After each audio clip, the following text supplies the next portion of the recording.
Oh, there we go. I don't like this. I don't know why I be trying with these filters. Like, I just need to stop. Okay, there we go. No, okay. I don't know why I play with these. Ooh, welcome. Good evening, everyone. Welcome, welcome, welcome. As you come in, make sure just say hello. Let me know if y'all can hear me. Let's do a mic check. Let me know if y'all can hear me. When you come in, say hello. Also, let me know how you're doing on this Monday evening. I was about to say Monday morning. I don't know why I keep saying it's morning when it's not. But yes, let me know how you're doing this evening while we wait for people to come in. Let me know how y'all resurrection weekend was. What did y'all do? Did you go to church? Did you eat good? Did you cook? Or did you have food cooked for you? Or did you go out to eat? Let me know. Let me know. Tell me all about your plans while we wait for people to come in.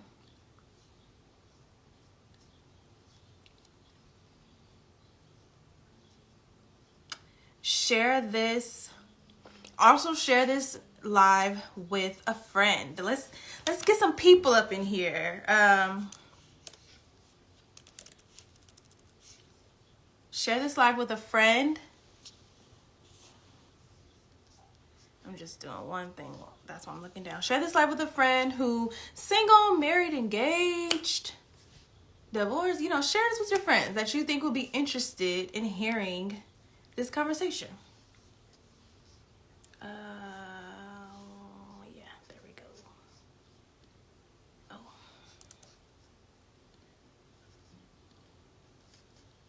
I am just doing the... Oh, how was the weather out there? It probably was so beautiful. We had good weather this weekend. It wasn't warm as much as I thought. Ooh, Oceanside. Ooh, that's nice. It wasn't as warm as I would have liked it to be, but it's okay. It's supposed to be really warm this week. Okay. Yes, so as you come in, for those of you who are coming into the chat, onto the live, say hello. And let me know how your Easter, your resurrection weekend was with the family. What'd you do? What'd you eat? I'm a foodie, so I always want to know what people ate. Oh, 90 degrees. See, I can't do, anything above, 77. I'm like, no. For that reason, I don't like sweating. I don't like being high. I don't. So between 70, I really love a 75. I love a good 75, no wind, just warmth, just sun. That's my perfect warm summer day. When it gets to 80, no, you can have it. Hope y'all cannot hear those dogs barking outside. Okay, so we will get started in just probably one more minute, and I will invite our guest up here. I'm just finishing up one thing, and I'm waiting for just a few more people to come in.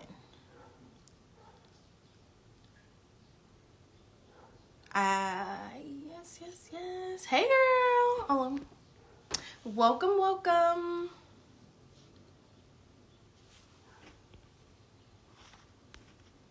Okay. I'm sure once I get my guest up here, we're going to see some movement. Okay. So, let me invite him in.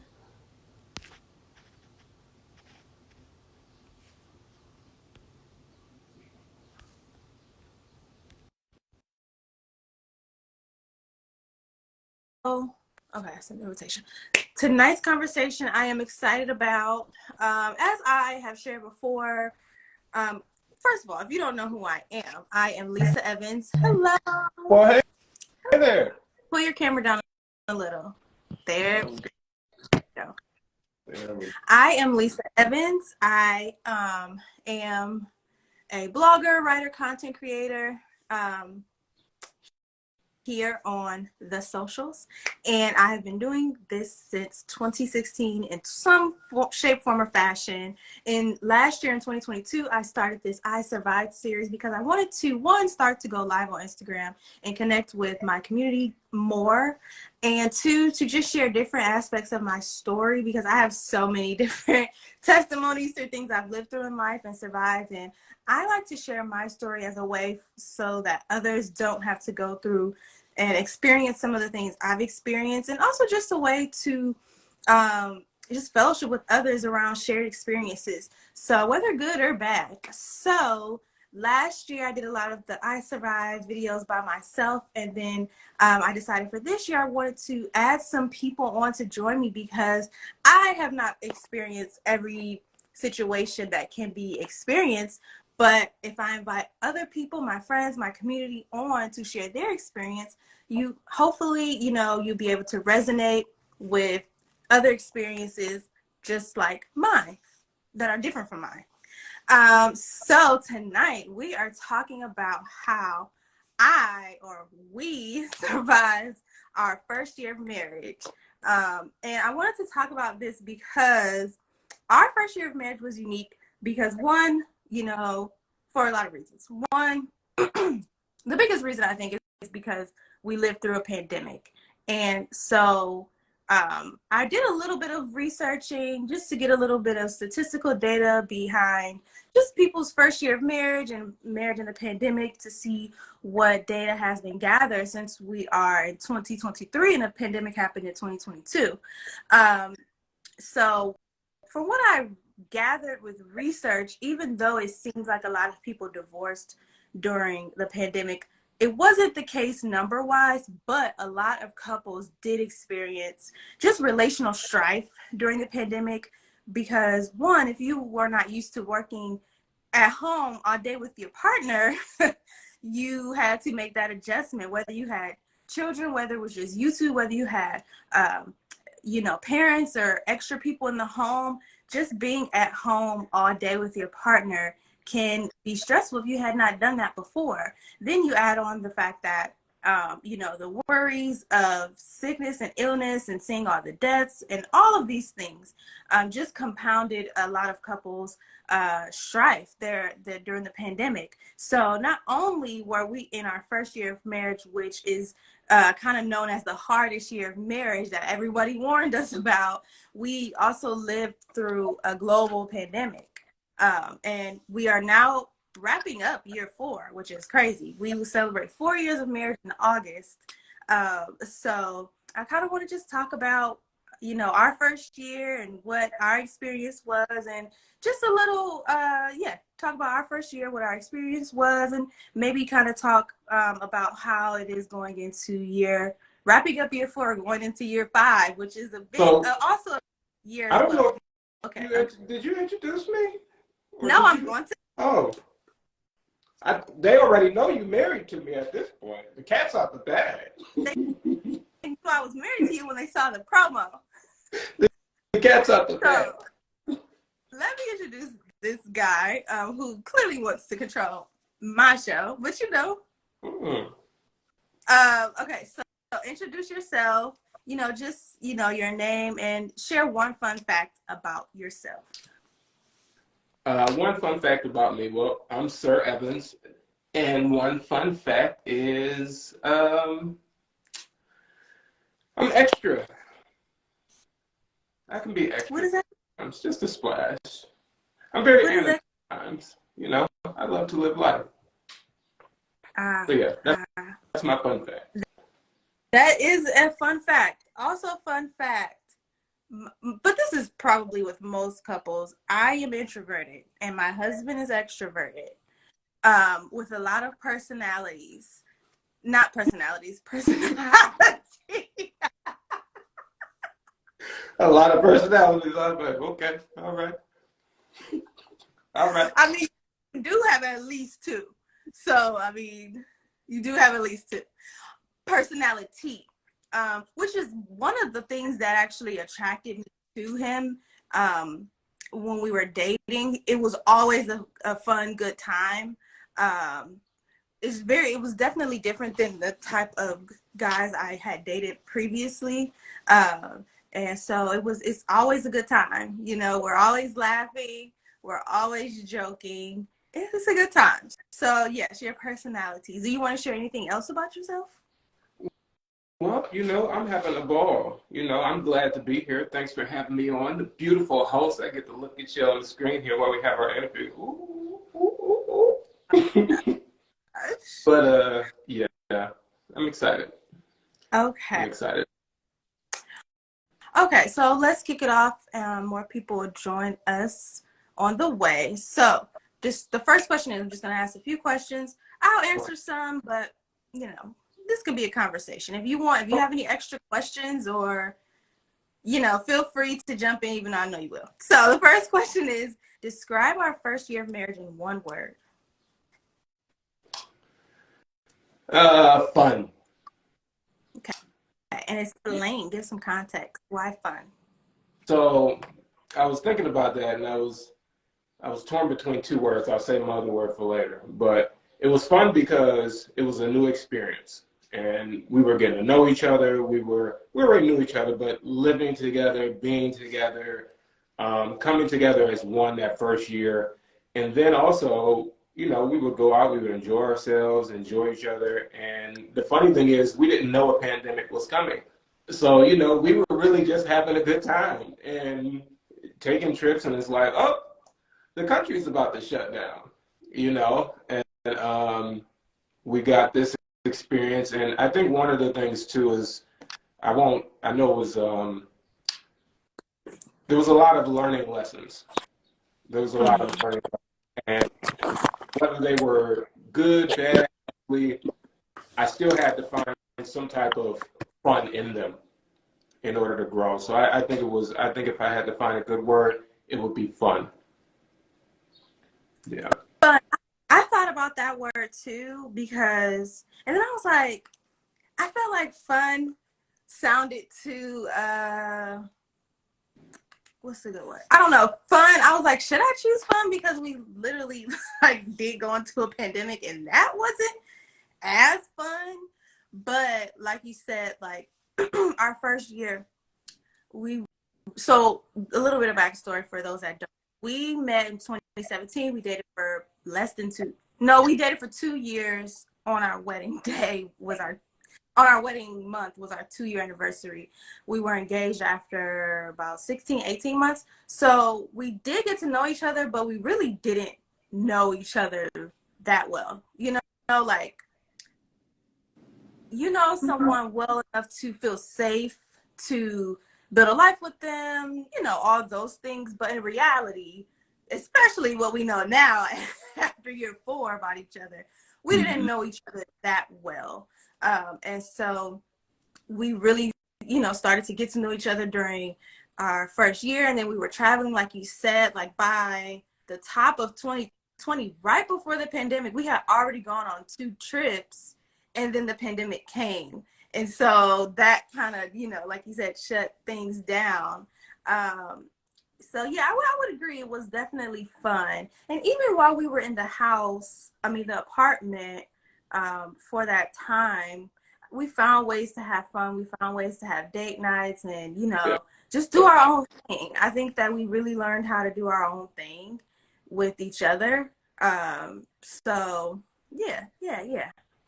I definitely think I knew you pretty well, though.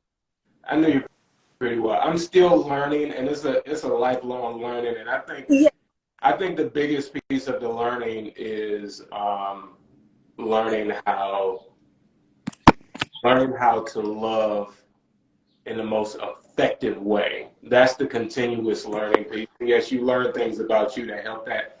But I think I knew you pretty well when we were married. It's been, I think that's what was helpful for me, and it was one of the things that really made me give my heart to you, is that I knew you so well. Even though, like I said, we're still learning, but I can't give that away, because that's definitely one of the things that, You know, I loved about getting to know you. You know, I was very inquisitive. So, you know, we did our homework.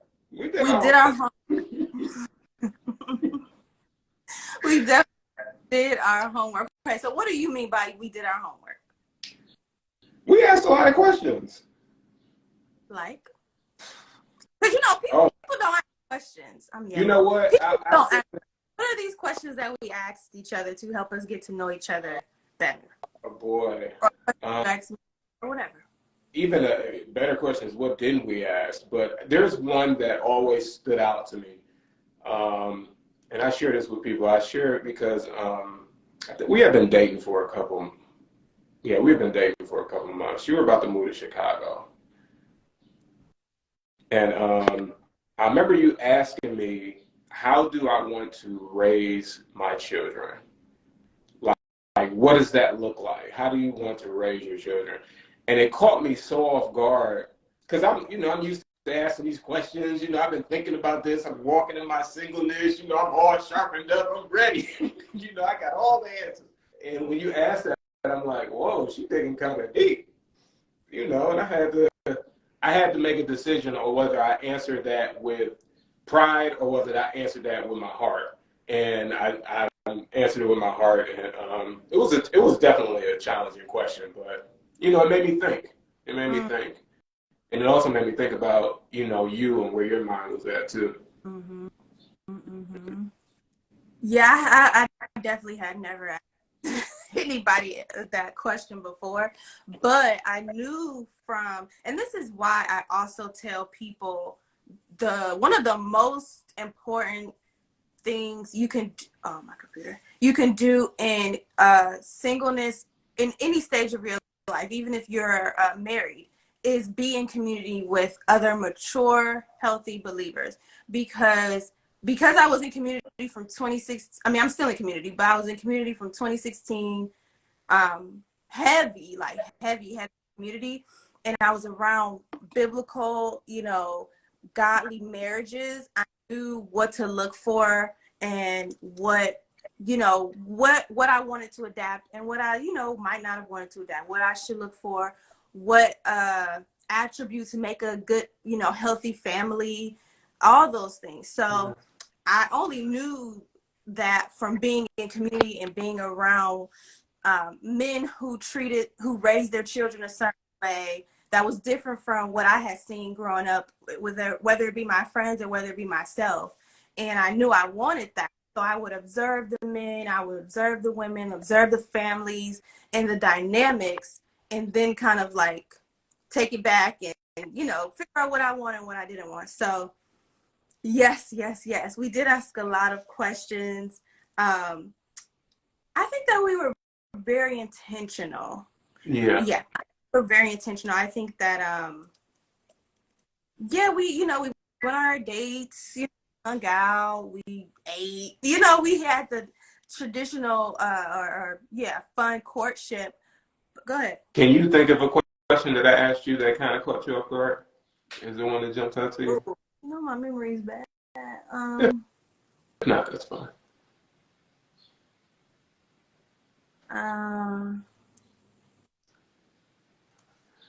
Got the legendary IHOP, but we're gonna do that one. You know what? You know what? Since you brought it up, I will let you tell the story about IHOP and how we almost didn't make it past IHOP. It's been There so would be long. no. How did it start? I basically remember asking you. I remember saying that I was privileged, and black privilege is a thing. And do you believe? And I guess it might have been a little early to kind of come up with that tone. Early. It was June. It was early. And It was only. I think you kind of learn what that means, but at the end of the day, it's a big part of me and how I am, because I like to walk in that and also help others to walk in their privilege, because we are privileged. As children of God, we are privileged. As different things, we're privileged. That's what the top one is, but we're privileged. But that one But definitely. the context is what made it interesting. So the context of this IHOP date was, one, we tried to do a lot of dates outside the house so we wouldn't be inside the house getting into even more trouble. So we did a lot of outside dates. I was in a fashion show that night, and the fashion show didn't end. The only place we can go was IHOP. That's how late the fashion show lasted. So after midnight, I would assume. So we're at IHOP at midnight on one of our, it was probably like it wasn't our first day. It had like maybe our second or third day. It was an early date. Yeah. Early on in our, Yeah, I think it was. Wow. it was, Yeah. it was early. Yeah. So we're having a conversation over pancakes, and he just starts talking about asking me, do I have privilege in IHOP at probably 1 o'clock in the morning? And how he said earlier, what word did you use earlier to describe the one fun fact about you? Oh, extra. Oh, extra. So yeah, in his extraness, you would think he would just sit there and say, "Hey, you know what? I have a question. What do you feel about black privilege?" No, he's like, "I'm privileged, and I just walk around and I just get whatever I want, and my life is a movie, and everybody's looking at me. I'm the main star." And I'm sitting there like,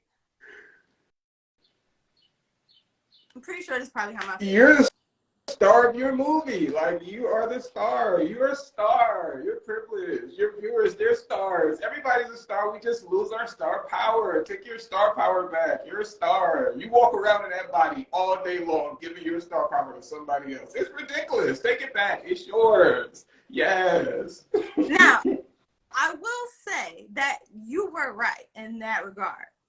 It was just the I context. get it. Yeah. Late at night. I didn't really even know you yet. I was fresh off of a fashion show that lasted It way was that early. off. Yeah, it was early. It was one of our, because the fashion show was in June. We yeah, my hair was cut. Yeah, it had to be. No, that before our first date then? No. No, couldn't have been. No, that No. show was at the June. It was at the end of June, I think. So it was after our first date, but it wasn't that much longer.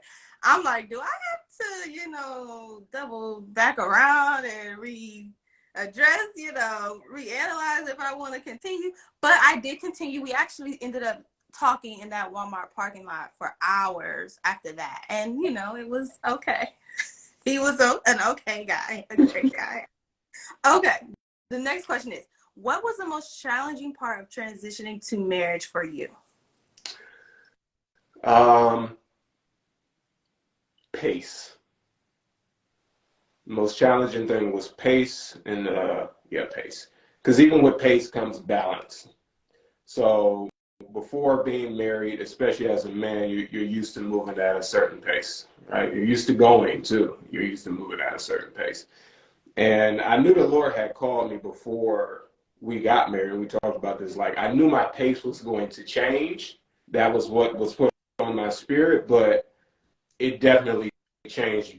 It felt totally different than what I thought it was going to be. So it was just a change in pace. And then also, not only just the change in pace, but learning and adjusting to what that new pace is, right? Because it's not my pace, it's not your pace, it's our pace. It's a new pace, and it kind of has to be formulated and moved. Even as a leader, is like you still can't move at your own pace. It's still like you got to make a whole new pace. So that was the one for sure. Mm-hmm. Yeah. Okay. Yeah, I think the most challenging part of transitioning to marriage was that first year. Probably was that, like, this sounds bad how I say it, but like honestly recognizing someone else's feelings, and like not even someone else, because I've had friendships. I reckon It's different. But with a man, I had, so for context also, Sir was my first healthy relationship. I hadn't even had that many relationships. I probably had like 2 boyfriends or something. But so he was my first healthy relationship. So I had to learn how to have a healthy dynamic to where I listen to what when he expressed his feelings, and being considerate of his wants, his needs and desires, and taking on responsibility. I think that was one of the biggest challenges for me transitioning into marriage, because I wasn't used to having that responsibility, especially for a partner. I never took on that responsibility in a relationship.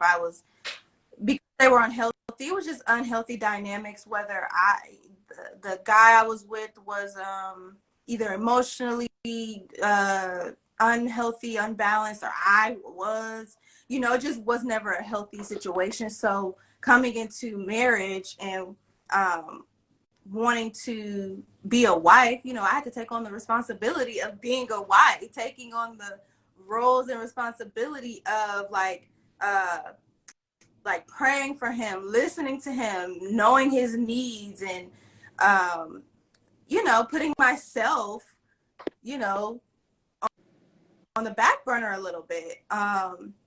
Sacrificing a little bit of my wants and my needs and my feelings and emotions to make sure that he is also taken care of as well. And, sometimes when wives say that, they don't also follow up with, when I do that for him, he does that for me. So in essence, we're both getting our needs met because we're serving the other person. I think a lot of times in the narrative around marriage is getting so misconstrued and just out of control.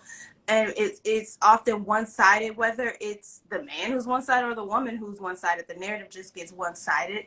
But in a biblical, godly marriage, which is also in the Bible, you can find this in the Bible, I serve my husband and my husband serves me, so we're both getting served. When one person takes back their servanthood or just restricts it in any sort of way, that affects the dynamic, because now you're throwing off the give and take. You're throwing it off. So yeah, that was probably one of the most challenging things transitioning into marriage. That in the beginning. So, what was the most fun part of transitioning into marriage? Oh boy. I think the most fun part about transitioning into marriage is having a best friend with benefits. Like just my best friend. Like just, What's these benefits? you know, um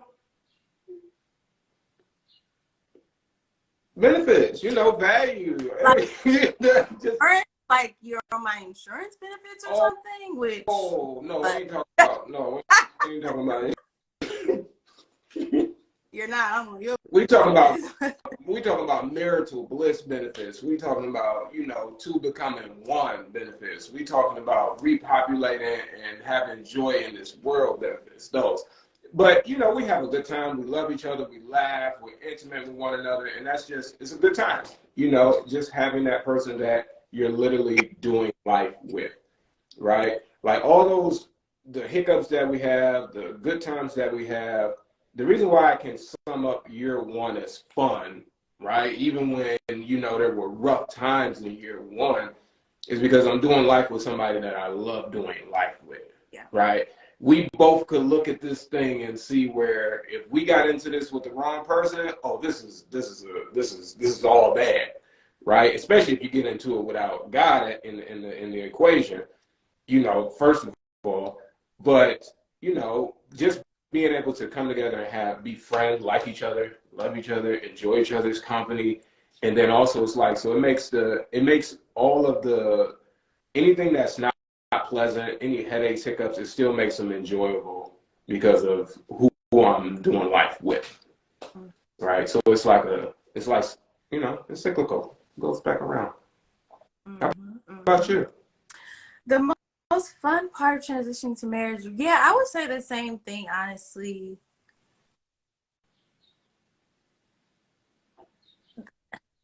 yeah, like you said, I think one of the biggest things that keeps us together outside of God, like you said, is our friendship. Now, we didn't develop a friendship before we got married, like a lot of people like to do. It's different ways of dating. I feel like we developed a friendship while we were dating. Yeah, I feel like we developed a friendship while we were dating. I do think it's Yeah. possible to do both.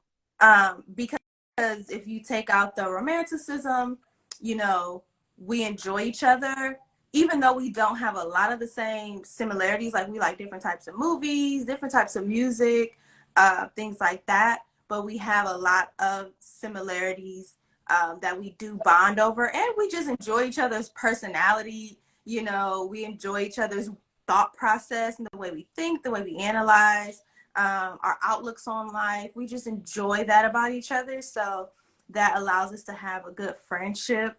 Um, so yeah, and so that allows for more fun and more just enjoyment. I think that you have to enjoy life and enjoy who you're doing life with. It can't just be about, you know, we just worship Jesus 24/7 or we just have sex 24/7. Like, no, what about the middle ground where you're doing everyday life, where you have to make decisions, where you have to figure out what you're going to do on Friday night? And, those type of things are very important as well. So I think that just having more time with you, like in our home and having more access and just being free.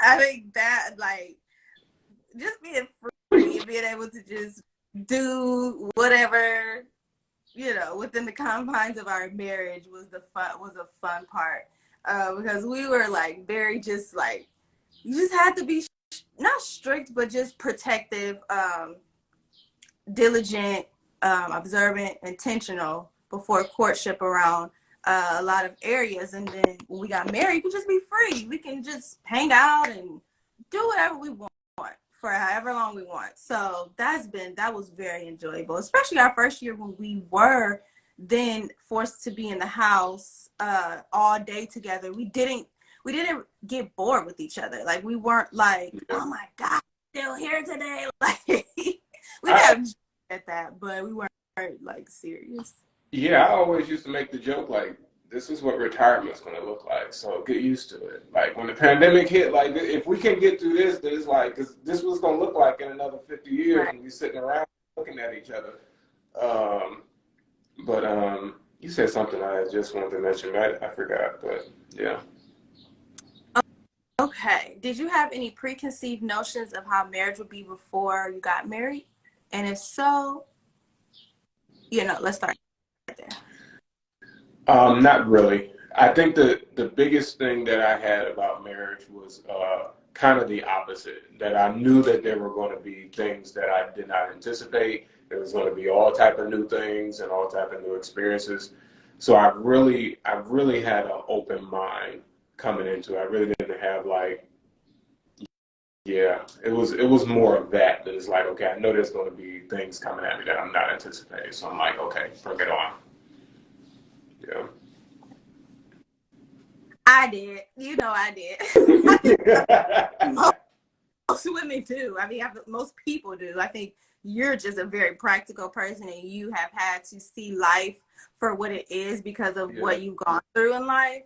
So you just see life for what it is, and you're kind of like, let me just like Yeah. be realistic as I Right. can. Like, I'm living no fantasy world. So Right. I love her. I want to be with her for the rest of my life. Like when Minister Neverson, when he asked us, he says, "Do you love your wife?" This is when we were a marriage counselor, and marriage counselor asked us. They said, "Do you love your wife?" I said, "Yes, I love my wife, but I know that I don't know all that that means, right? But I know I want to learn. I want to see what it's like with her. I know that loving her in 2019 is not going to feel the same way it does, and even now." But I'm like, I'm ready to see what that's like. But I definitely I didn't put a bubble on it. Like I say, that the pace thing definitely was a change. I didn't expect that, but I also didn't go into marriage thinking that it was going to be that, the pace that it was before, but it was still, you know, eye awakening. But yeah. my my preconceived notions, I think I would say I realized how important prayer is in marriage. Um, I've realized it now, but I think my preconceived notion was that, I don't, how do I word it? I think my preconceived notion was that I think it revolves around change and your partner changing or not changing or doing what you want, being who you want them to be. Mm-hmm. I would think that I thought that he'll, yes, I think I thought that you would be who I want you to be whenever I saw an issue come up right then. You needed to change it right then. And if you didn't change it right then and you were the bad person and I was the good person, and Lord, no, that's not it. Because who even says that your changes that you want are even aligned with God and who God wants your person to be? So humility has been a really big theme for me over our 4 years. I think I've progressively learned how to humble myself all the way down and lower my expectations in a good way, because when you have all these expectations for your spouse, they're not going to be able to live up to them, and they may not even, it may not even be for them to live up to. So yeah, yeah, yeah. How so? You didn't have any notions, so I'll skip that. How were your notions challenged? I guess my notions were challenged with my notions of wanting you to change and how I think you should change. I guess they were challenged with the reality that, no, this is a better one. Thank you, Lord. Okay, there it is. The super thing, the Superman. That I need to write that down because that was really, I thought that you were Superman. There we go. I thought that you pay the bill, you pray all the time, you just do all these husbandly things, and that you should keep doing them as perfect as I want you to do them.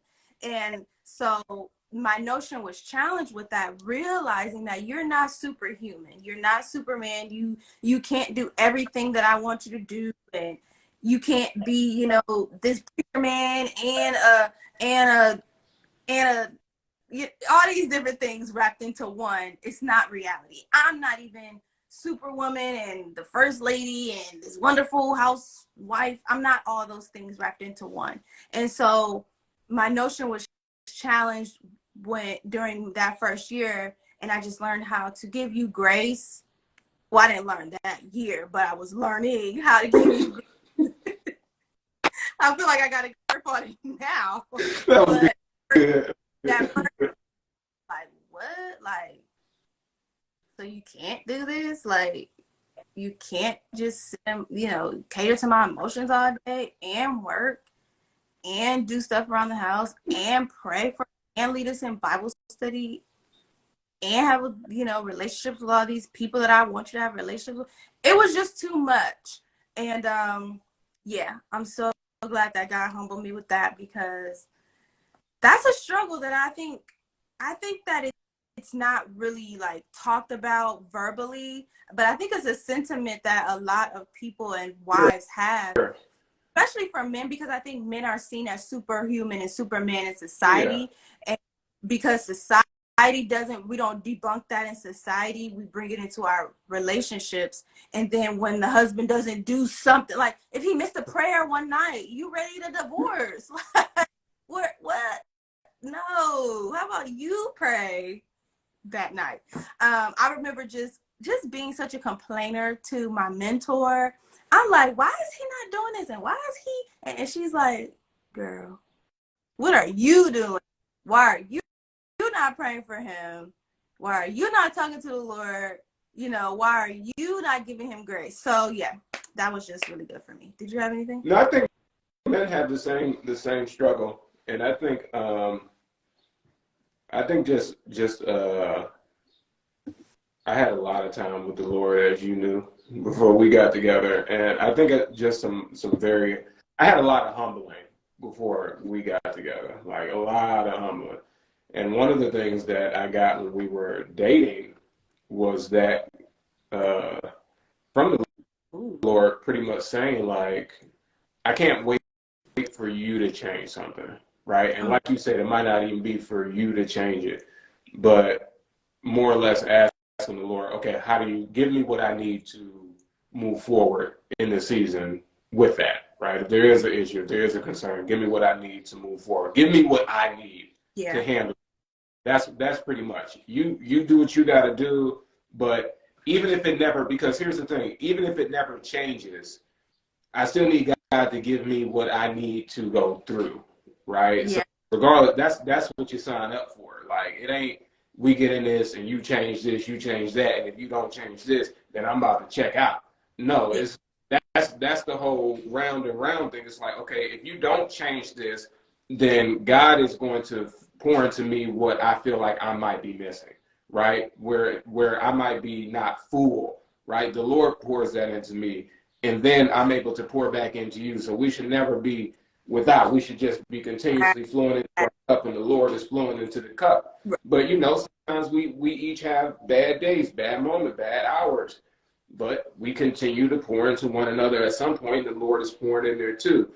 But I'm thankful that He gave me that before, because truth be told, if we both came into year one with that mentality, we would have had a really hard time. Like if I came in with that, with it's like with the like more of I want you to change some things, and we're not going anywhere until this changes. Like we're not going to move this marriage another drop. But yeah, I don't know. I knew that God was with us, so I didn't. And it's beautiful because I see certain things in your growth that have just they've just been. So it's like God do what that God do. Just Yeah. pray for Him to give you what you need to get through the season. God gonna do what God gonna do. So Yeah. I see you Where put them lights on. I know, I was like, ooh. Surprise you during that first year? What do you say? Like, did anything surprise you, or were there any surprises? Like, Um, I think some of those moments where I saw where you realized I wasn't Superman, like some of those moments, they definitely hit kind of hard. Where it's like I didn't really think that I was, but of course we always strive to do the best damn job we can. But well, good ones anyway. But it's it definitely it hits you. It hits you as a man to see those, but you also have to be realistic with yourself. It's like no, you can't, right? But you still got to make an effort to be the best that you can. But no, realistically, you can't do all those things. So it's like okay, you're still doing the work. Let's move forward. Let's keep building. Like let's keep growing and do better, growing and do better. But yeah, those moments hit a little bit. Seeing those. were there any like habits that I have that surprised you? Were there any? Gosh, if I thought about it hard enough for that first year, that surprised me. I'm sure. Yeah, I'm sure there is. I There's nothing that really. a little Oh, more you know what? I tell you one that I forgot. The one with you and the. I forgot you watch so much TV or like so much like not even like just like TV, like little shows and things like that. But I remember when we were dating, you used to watch it. Like we would always hang out and watch a Netflix show or something like that. We just were living together. Once we were living together, I'm like, oh, she watched a lot of TV. But we were watching different things, so we got to come together and find the things that we like, or kind of just learn to.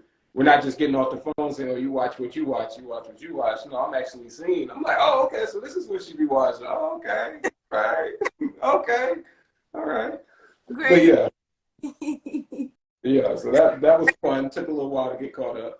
Would you Go ahead. say? I said it took me a little while to get caught up on all your shows, but yeah. I really only have a few. Girlfriends, Grey's Anatomy, The Game. Those I keep in rotation. I'm on The Game right now. And my Housewives, those Housewives. And then my crime shows, yes. Keep those in. rotation. Okay, last couple of questions. Okay. How have you grown from year 1 to year 4? How? In what Oh, ways? How? oh boy. Um, Emotionally, mentally, spiritually. Um, yeah, I think that each year you learn from the previous years. And for me, I take what I've learned from those years. So like year four, this is like the best year ever, right? And it's like it's only good because it's like you just take the stuff from the years before and you just learn from them and you just keep improving. Just like when you said something about the first year, and people always say, and this is just my opinion, we've had this conversation, but people always say your first year is the hardest. Well, here's the thing. If you're going in your first year, how do you know it's your hardest? You don't have any other years to measure it up against. So if you buy into that notion, yeah, it's going to be your hardest year, but truth be told, your first year will be whatever you choose to make it. And you create, there's going to be enough bumps in the road that naturally happen, but you can throw in as many other curveballs, hiccups, bumps, rocks, boulders. You can throw whatever else you want in that first year, and then you'll look back and you'll say, "Dang, I threw a lot at that." Hence, the first year is your hardest, but I don't think that's a good way to look at it.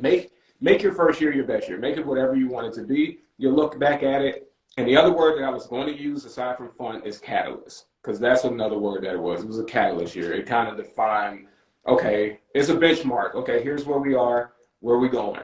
Right? Yeah. Where are we going from here? And I think we had a great benchmark because we had a great start. So, of course, you had things you learned. I had things I learned for sure. Um, but it's a good benchmark, and we just go from there. That's Hmm. good. I like the word catalyst.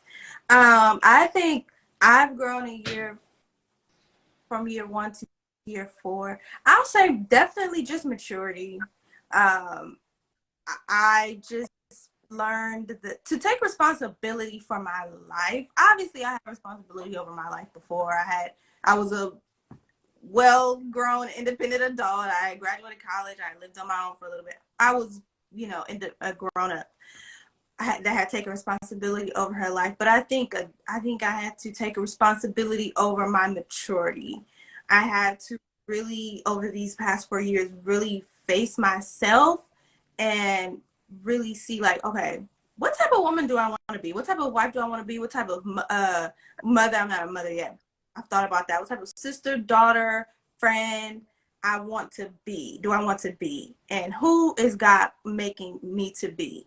And when I realized there were aspects of me internally and externally that didn't align with where I want to be, I had to mature. Also, when I realized that aspects of me that weren't aligned with God were affecting my marriage, I had to say, you know what? We can't, I can't contribute what I'm contributing to our conflict when we do have conflict. Um, because one of the things that I love about us, and I think that we that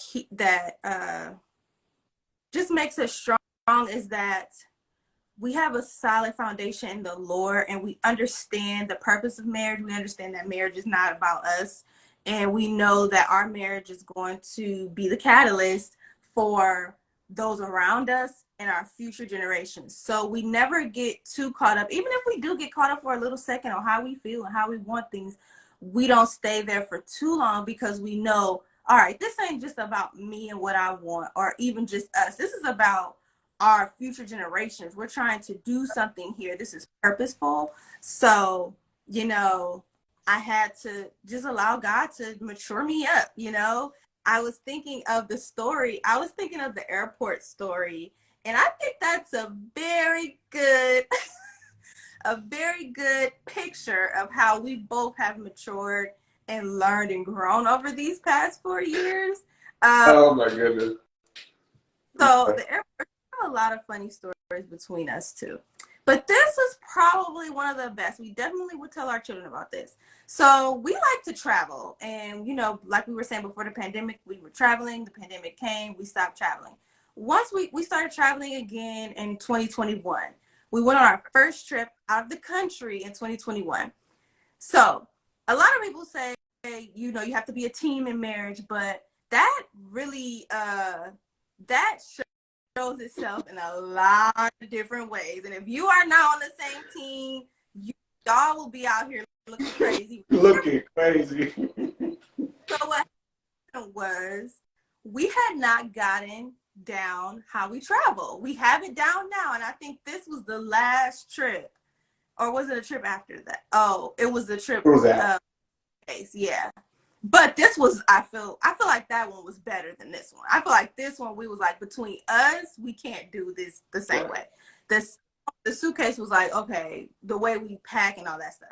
But this one, we weren't on the same team on how we communicate with each other when it comes to travel, or just communicate with each other in general. The Uber, we started the Uber ride. Nobody didn't know the Uber ride. Then it's 4:00. We're trying to get out of there, and then there's no Ubers to come. Our plane took off at like 8, I don't know, 7 or 8. So you have to be at the airport, especially for international, hours before. Now at 4:30 in the morning in Cleveland, I mean, Ubers aren't just hovering around. So we didn't communicate and plan before how we would get to the airport. So we wake up at 4, we all packed, we look on our Uber app, and there's no Ubers. So Uber did not come probably for like 30 minutes. Like we cut it. So we drove. We drove? We drove that time. So yeah, that made it even worse. We got in the truck.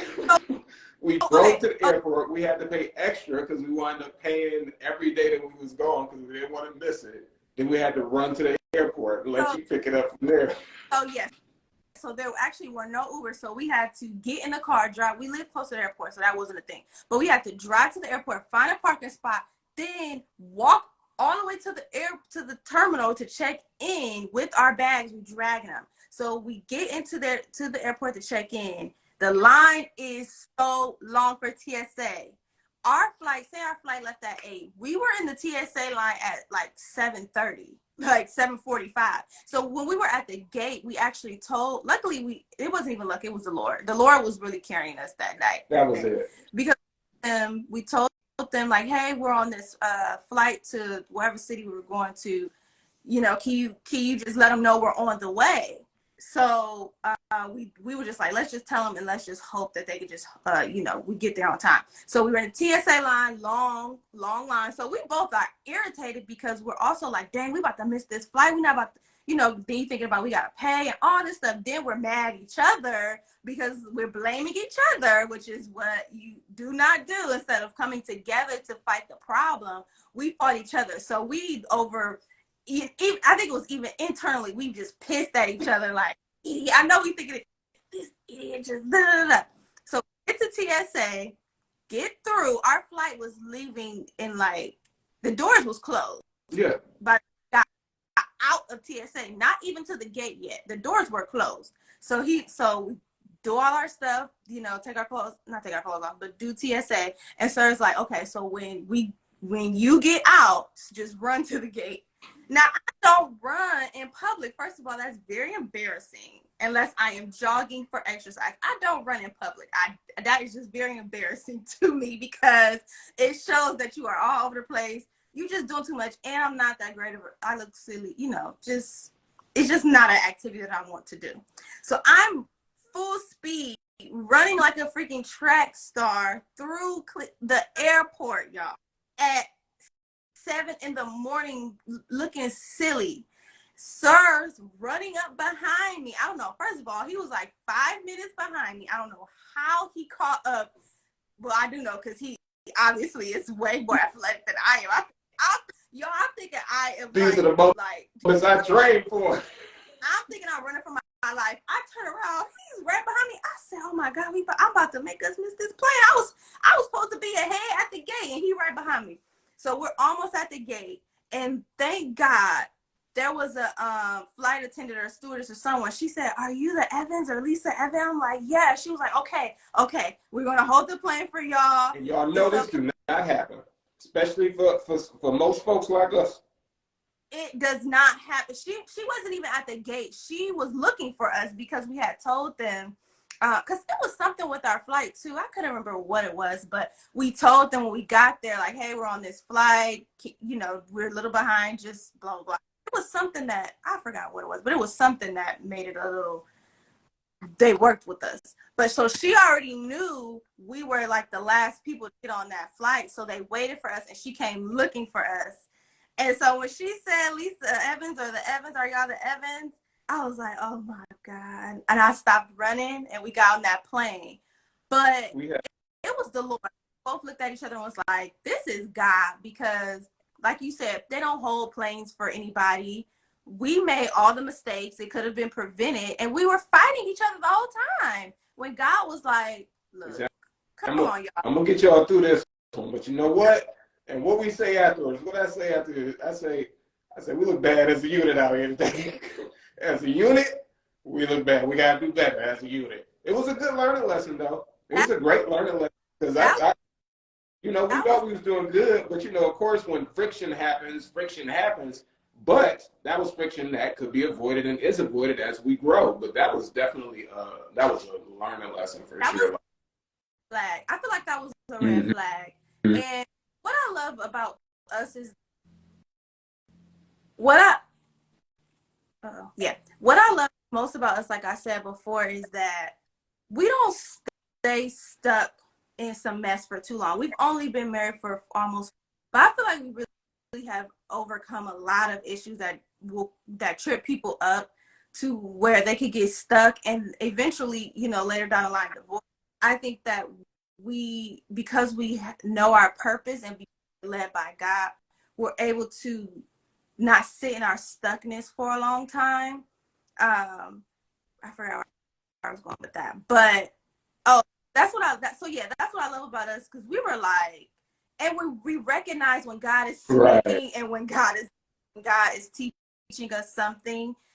So we're able to snap back, like, okay, no. Right. That's a big piece for us too. Like, we both can recognize it, even if it ain't at the same time, and then the other one let the other one know. It's like, oh, okay. But yeah, that's a huge piece. Yeah, that was like a really big red flag for us, because one, I didn't fly that much, but I know missing a plane is like, even though a lot of people do it, you say you miss a lot of planes, I just don't like missing stuff. I try not to do things that just makes me feel very irresponsible. So even though people miss planes all the time, I was like, this cannot. It's different when you're married. It's different. It's different. Yeah. We haven't missed the flight when we've been married, have we? No. No, but yeah.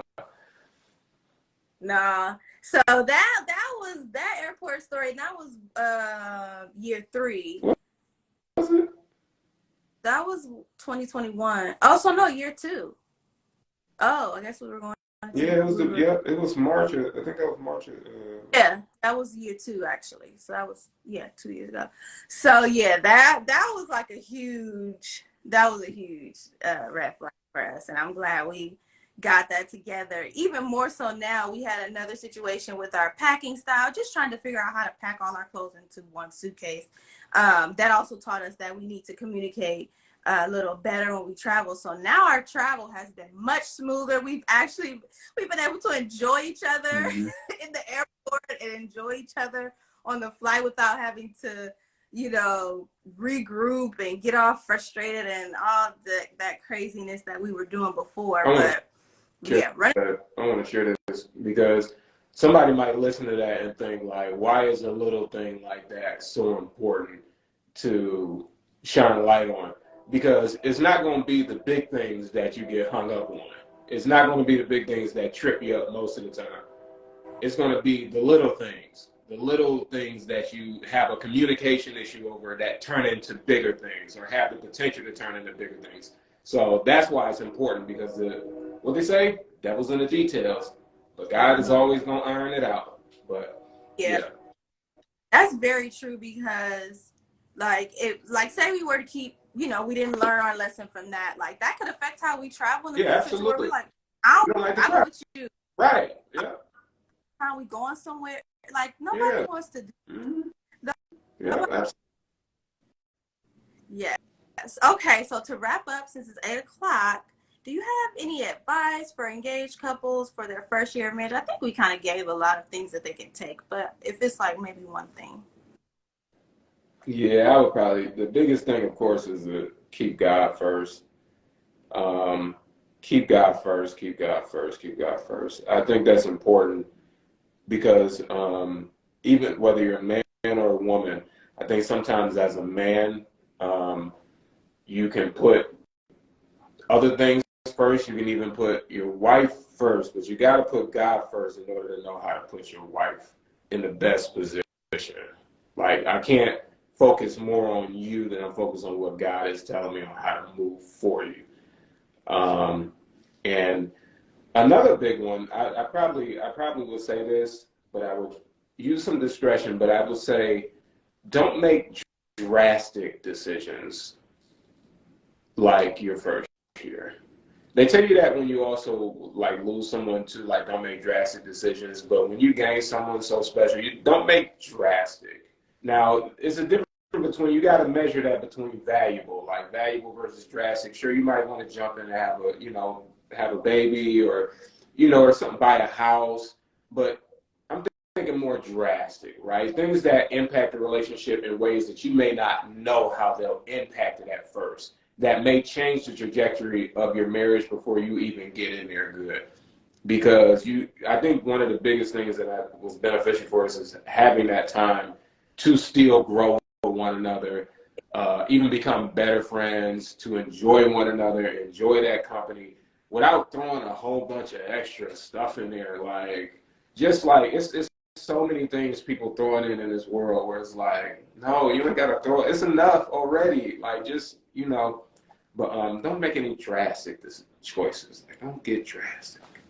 Yeah, yeah. Would you say that me going back to school was drastic? Not really.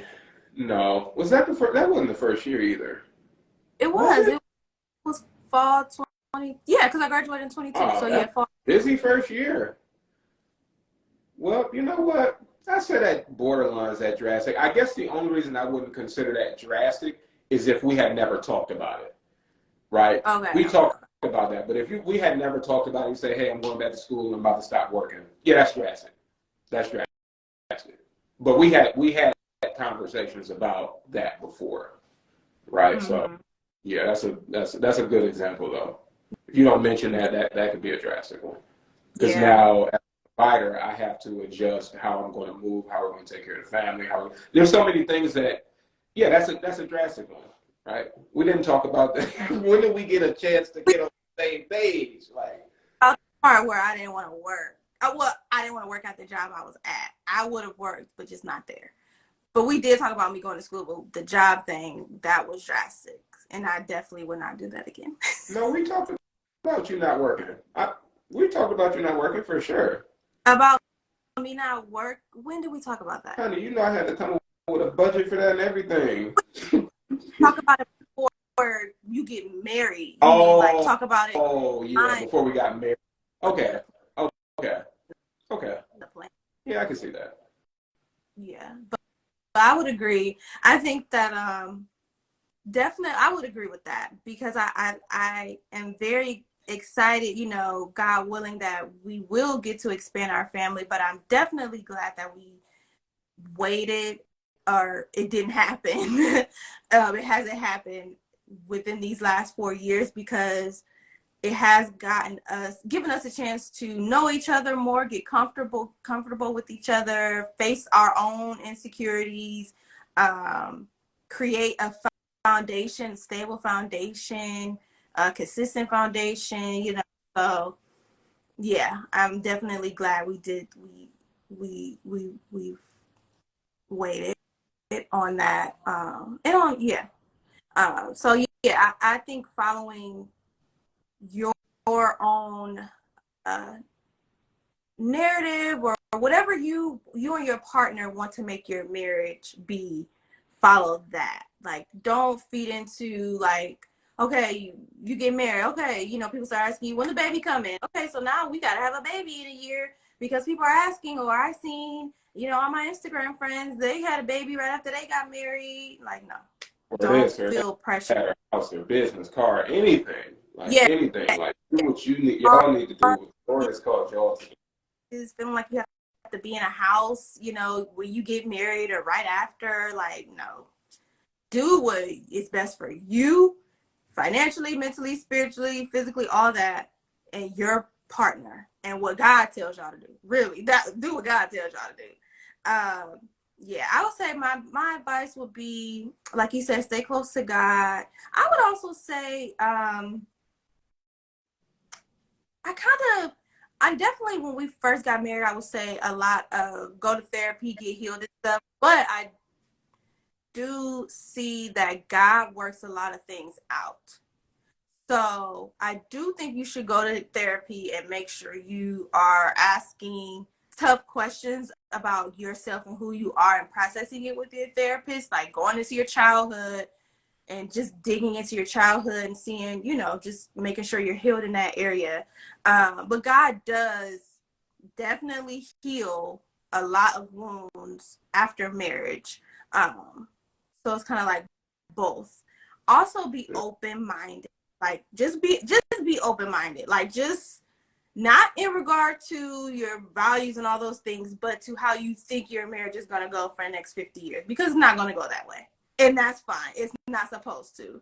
So be open-minded to change, be open-minded to shift, be open-minded to be flexible, be open-minded to people dying and you having to deal with it with your spouse, people getting sick, people losing jobs, a pandemic. I feel like we've had a lot of instances where we've had to be open-minded due to external things happening in our marriage. Our first year, I think my friend died our first year of marriage. You had a few deaths our first year of marriage during that time. And we had to shift before we got married, dealing with deaths, but those are huge things that can cause couples to split or become estranged, or just, going to different spaces from each other. So just be open-minded to what God can do in your marriage, what external things may happen in your marriage, and just remember that, you're on a team with somebody for life, and being flexible and being open and having grace is really one of the best ways you're gonna get through it. Because I think I had a more closed-minded thought about marriage and how it should go. And every year, God is just showing me, He's just opening me up, and it's really for my betterment and for our marriage for the betterment of our marriage and my growth, not because of God. It's to better me and to better us. So yeah, I would say just be open-minded, don't take things too seriously and too be so tight and closed-minded to things that will happen in your marriage. As long as you and your partner are really submitted to God and walking with God, y'all walk that thing out together. Yeah. So thank you for joining me. Is there anything else that you would like to share, Ad? No, I thank you for having me on the show. I think it was fantastic. I think we were able to have a good conversation too. Looking forward to seeing you later next time. Later? Which one? Both. Oh, okay. Right. Okay. Thank you all for joining us. Those who have joined us, if you are watching the replay, make sure you leave a comment. Let us know how you like this live. And if you think we should go live with each other more often, who knows? Maybe on his channel. I don't know. We'll see what this looks like. But make sure you... Never know. Yeah. I like that, happily ever after TV. Yeah. I like the name of that too. It's very catchy.